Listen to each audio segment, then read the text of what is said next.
की आवाज से गूंज उठा है।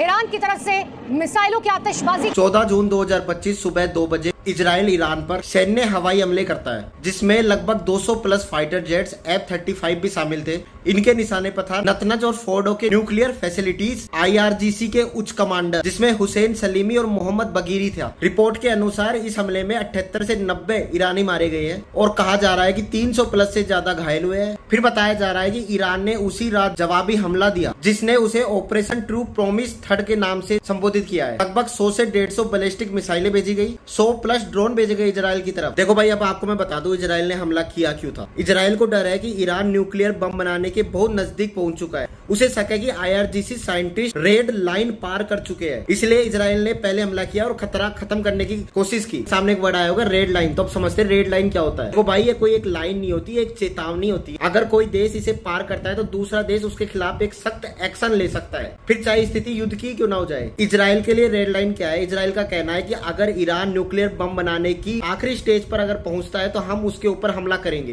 कहने का अर्थ है कि अगर ईरान 90% से ज्यादा यूरेनियम इनरिचमेंट कर ले तो इजराइल उसे सीधा रेड लाइन क्रॉस मानता है। इजराइल को एक खुफिया रिपोर्ट के अनुसार पता चला है 83.7% यूरेनियम संवर्धित कर लिया गया है ईरान के द्वारा। देखो, अब अपन ईरान और इजराइल को जियोग्राफिकली समझते हैं। ईरान मिडिल ईस्ट में फारस की खाड़ी के पास स्थित है। इसकी राजधानी तेहरान है। ये शिया मुस्लिम बहुल देश है और इसके मित्र देश है रूस, चीन और सीरिया। और अगर अपन बात करें इजराइल की, भूमध्य सागर के पास स्थित है और इसकी राजधानी यरूशलेम है। यहाँ पर यहूदी धर्म को अपनाया जाता है। देखो, अब अपन समझते हैं कि इजराइल और ईरान की दुश्मनी शुरुआत कैसे हुई। 45 साल पहले हुई थी। 1948 से 1979 तक दोनों के बीच में अच्छी खासी दोस्ती हुआ करती थी। 1948 में जब इजराइल बना तो ईरान पहला ऐसा मुस्लिम देश था जिसने इजराइल का समर्थन दिया था। दुश्मनी की शुरुआत होती है 1979 में। ईरान में इस्लामिक क्रांति हुई और एक नया कट्टरपंथी शासन आया, आयतुल्ला खुमैनी। उसका कहना था कि इजराइल एक जायोनी शासन है जो फिलिस्तीन की जमीन पर जबरदस्ती बैठा हुआ है और इसे मिटा देना चाहिए। 4 बड़ी वजह थी। पहला था फिलिस्तीनी और इस्लामिक कट्टरपंथी।